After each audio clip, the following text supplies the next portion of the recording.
What is up, guys? Today is June 30th of 2014. I got something pretty cool to show you today. So, we're outside right now. We're right outside my driveway. And, we've got this go-kart here that our neighbor bought about a month ago, I would say. Not quite a month ago. I think he bought it on June 6th. And, I just thought I would show it to you guys. I've already posted a video of the engine by itself, but I'm just going to post a video of the whole thing.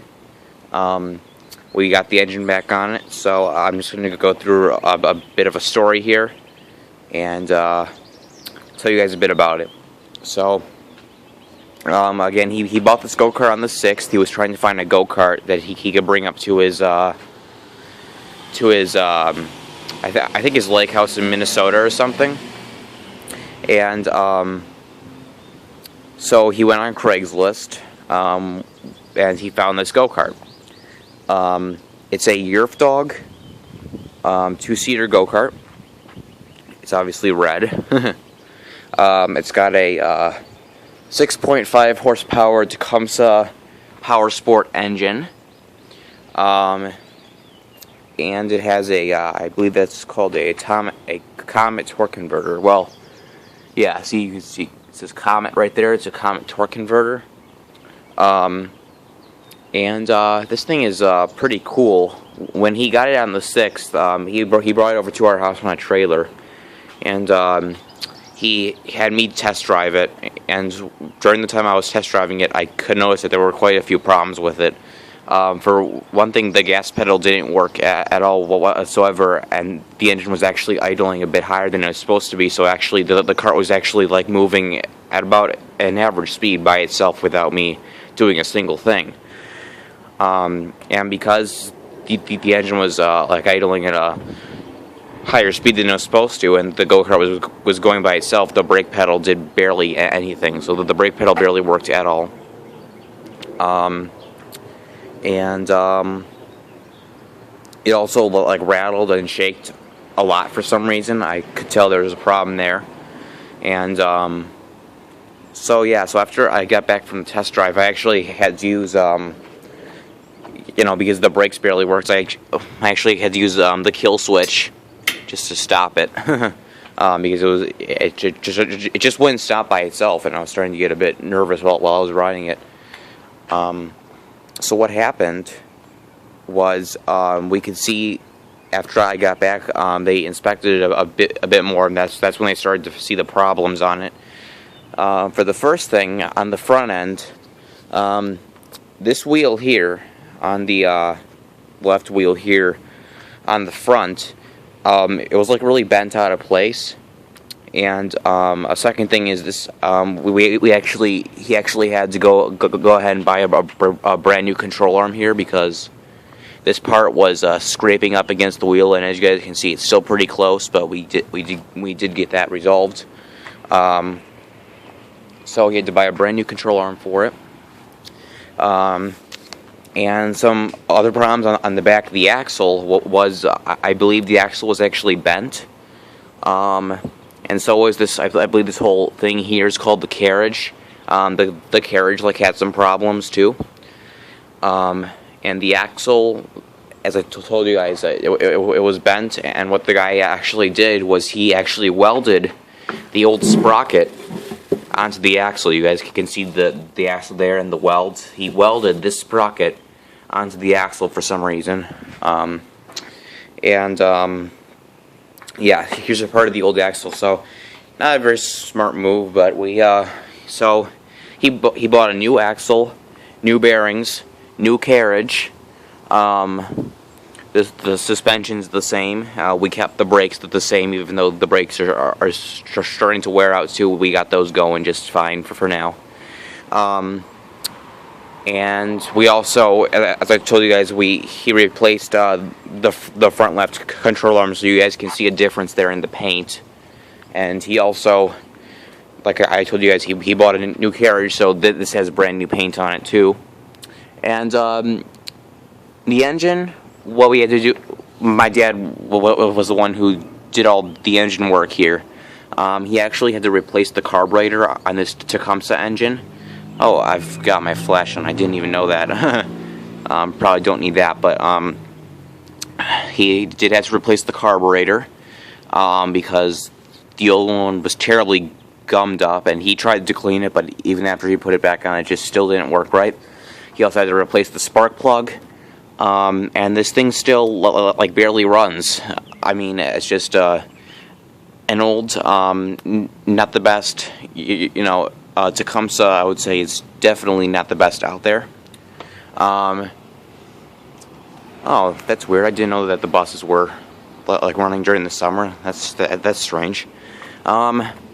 So yeah, we had to he had to replace the carburetor, new spark plug, and this thing still runs like junk. For some reason, it burns a lot of oil. I don't know why.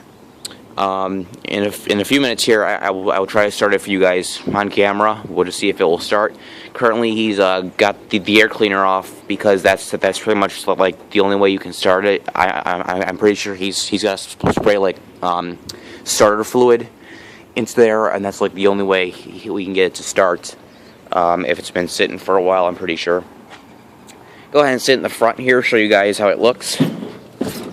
I just wanted to get a video before he brings it up to his before we give it back to the neighbor, and he brings it up to his lake house for the summer.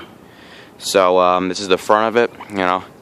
It's a pretty nice go-kart. You can actually adjust the seat just like on a car, so it slides forward and back. So like currently I've got it pretty far back because I'm a really tall person and I've got really long legs. And I can still sort of fit in this thing pretty well. Not the best, though.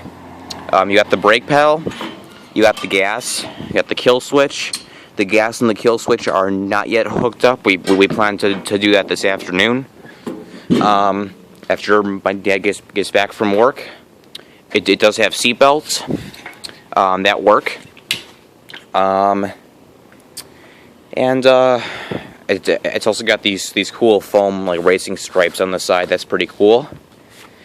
And I think that one of the coolest parts is that the fact that it is made in the USA. Because a lot of this stuff is like made in China these days. I'm sure that the engine is.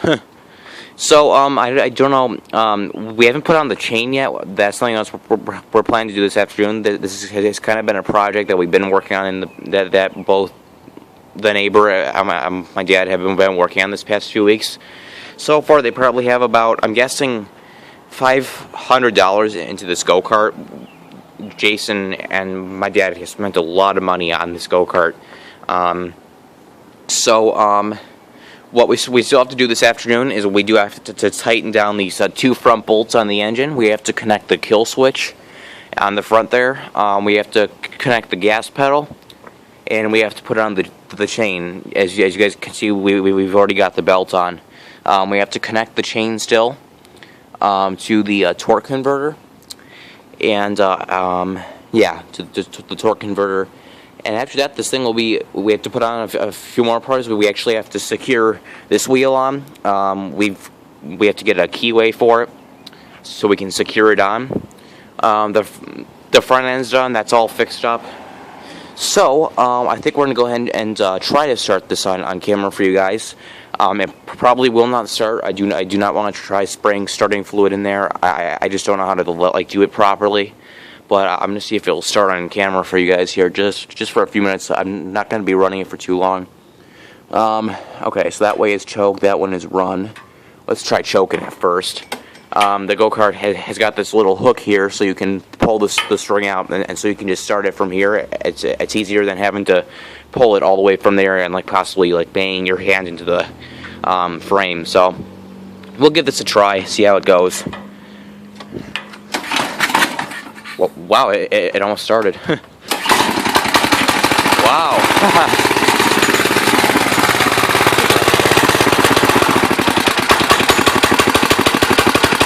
I'm going to kind of leave it in the middle there.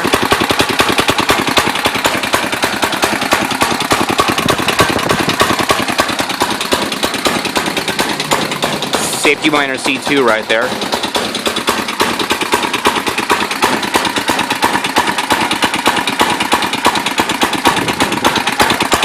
Not sounding the best, that's for sure.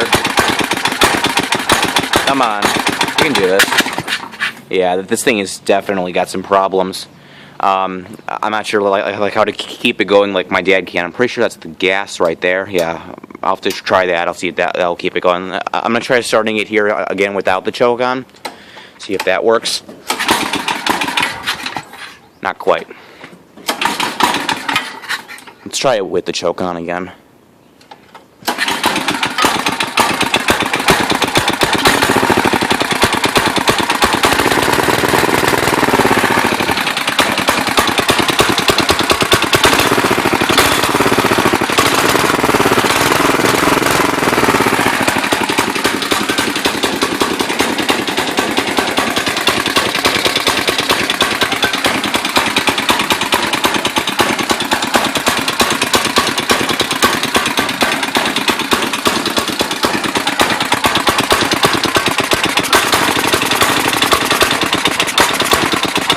Maybe that's run. I'm not sure because it says choke is that way.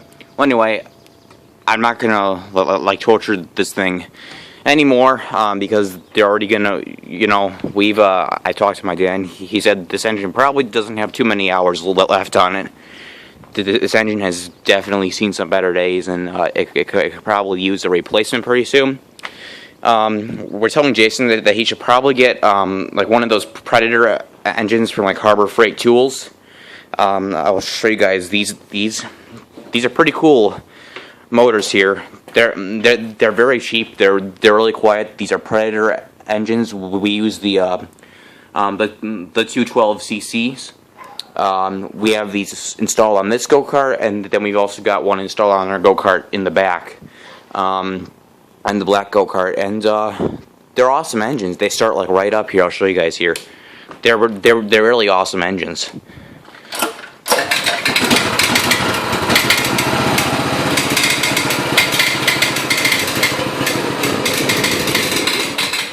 So as you guys can see, we're also currently doing some work on this go-kart. The clutch on it is like making it like drives just fine, but the clutch on it is making a terrible noise. So we actually like bought a new clutch for it. Which after we get this thing out of the garage, then we'll start to work on our own go-karts here. But for now, this is this go-kart. So I just thought I'd show it to you guys. And I will keep you guys updated about this. I will probably, we'll probably have to try to have this go-kart going by this afternoon. And if not by this afternoon, by tomorrow probably for sure. And then I will make a video of the test drive. So anyway, thank you guys for watching. And that will be it.